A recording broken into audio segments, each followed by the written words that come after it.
All right, welcome back, everybody, to the second in the doubleheader, and we are doing Sweet Lies next. Yes, pretty excited, and should be good. Anyway, I've already done an introduction, so why don't we go ahead and hop right into it, shall we?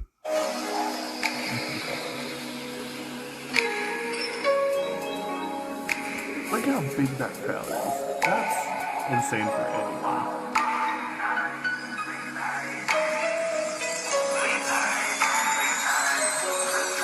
Is this general admission where they stand, or are they all seated? I want to know that.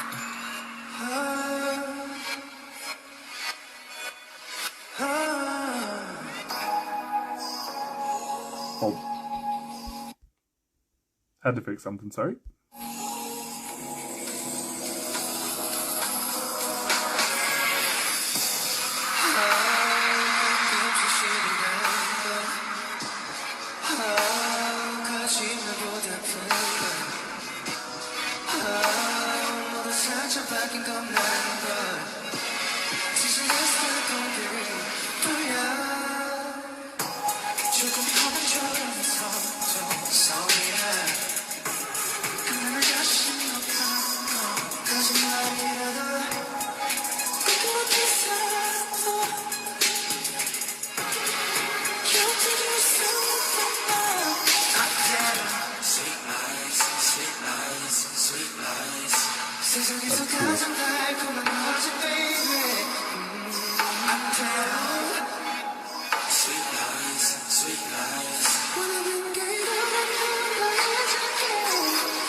세상에서 가장 달콤한 거지, baby. Sweet lies, sweet lies. 원하는 게 이거라면 다 해줄게. 생각보다 쉽게 맘을 주지 않는 나. 달콤한 거짓말로 너를 녹여 like a hot cocoa in the winter. 억지로 너를 밀어내려 했어. 계속 해라, take it like a but you know I'm a pretender. 이미 말해진 다루기가 힘든 칼날이고 너를 원한다면 깊숙이 베어버릴지도 몰라 겪어해도 못 들은 척기를 막으려 me tell you what's on my mind so 이렇게 지낼까 아닌 걸 바라지는 마 순실은 나 시작하기 두려웠으냐 네가 입안 가득히 느껴지잖아 마냥 네가 두 눈을 감고 거짓이라도 날 모른다면 행복하게 해줄게 세상 가장 달콤한 거짓말로 I tell you Sweet lies, sweet lies. 세상에서 가장 달콤한 거짓, baby. Up there. Sweet lies, sweet lies. 원하는 게 이거라면 내줄게. I'm telling sweet lies, sweet lies, sweet lies, sweet lies. I'm telling sweet lies, sweet lies, sweet lies.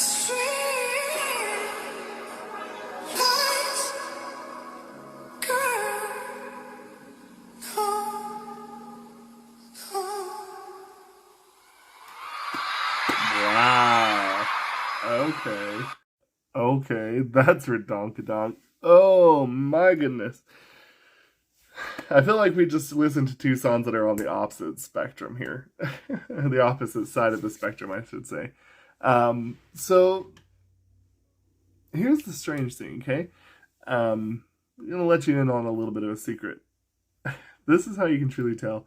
And I just always go in assuming that the majority of the earlier groups, such as, second and third gen groups, are not, for the most part, lip syncing. I think there are times, but I generally think that that's not what they resort to.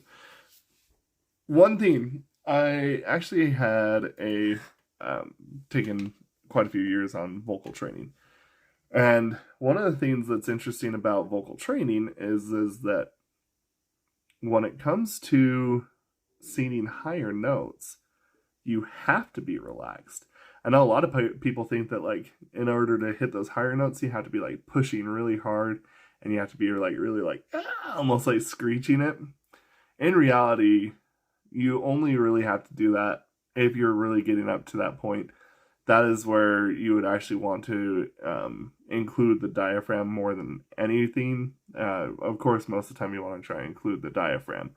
However, especially in the higher notes, a lot of times what you'll notice is people, depending on what vowel they're making with their mouth, so like he was making kind of like that, shape with his mouth, very relaxed, so he could get those oohs.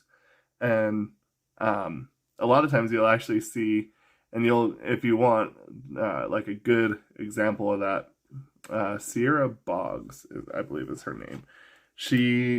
Sierra Boggs. She played Christine Daae in the Phantom of the Opera when they were at the Royal Albert Hall. The other thing that you'll see a lot of singers do is they'll actually like almost look like they're smiling, and then they lift the palate up in the back. That's probably more traditionally how you get up there for those higher notes. But when you watch this particular video, you'll see that he is extremely relaxed. I'm actually...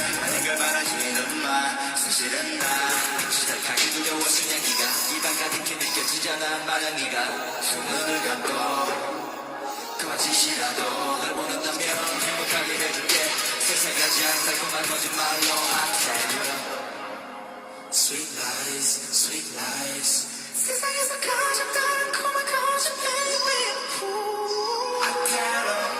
Right there, you see? Really relaxed. Got that same shape.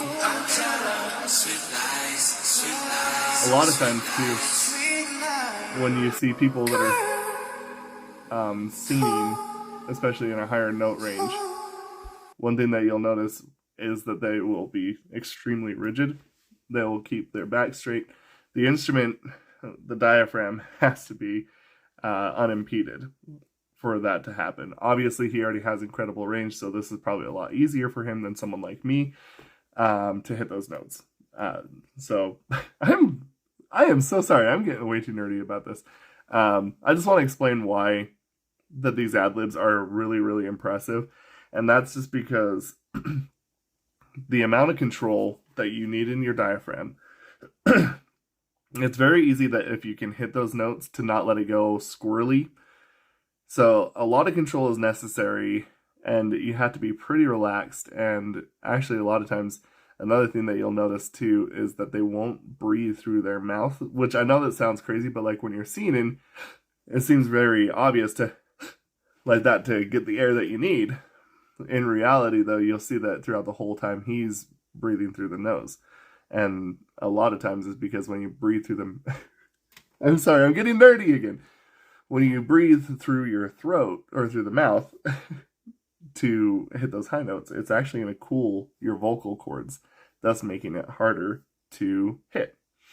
And you know that he's actually singing, he's breathing through his nose, because the fact of the matter is that you would hear a lot more. You'll hear it with, for example, if you go and look up Sierra Boggs, when she sings, she'll do that, but it's through her nose. She'll make a really quick like that, and it doesn't cool off the vocal cords as much as if you do it through the mouth.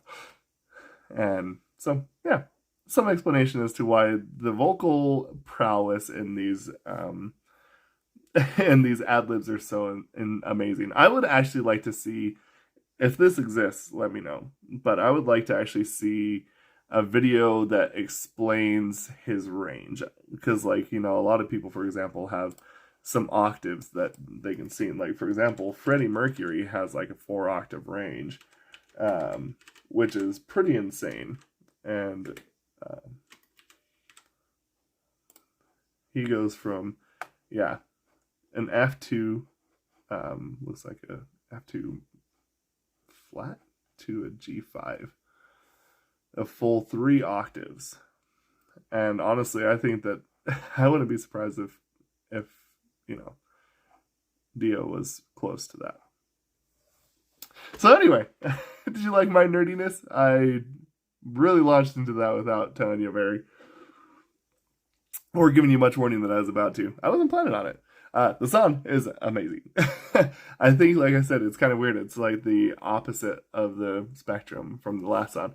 Heavy, beating, staccato with the sharp vocals to being this nice, smooth explanation of basically how not to, you know, be hurt in a relationship, even if that causes problems. And really, really dynamic.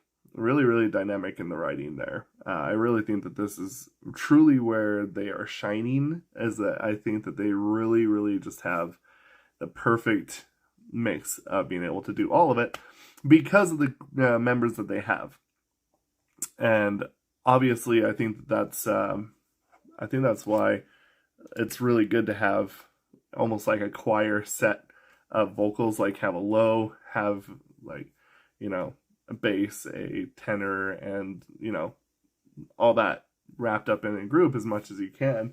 When it comes to male vocal ranges, you have the tenor, the baritone, and you have bass baritone. I know that a lot of times you probably won't see much bass. You'll probably see a little bit of baritone in there. But he's definitely kind of got more of a tenor voice in this song anyway.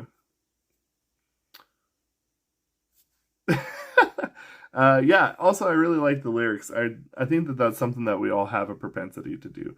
I think we have a propensity to kind of protect ourselves and sometimes make ourselves miserable in ways to prevent worse damage from happening. And that's kind of what they're explaining with this. So I really also enjoyed the lyrics on that as well. So anyway, I've been letting this go on for far too long, so we'll see you next time. Bye! Oh my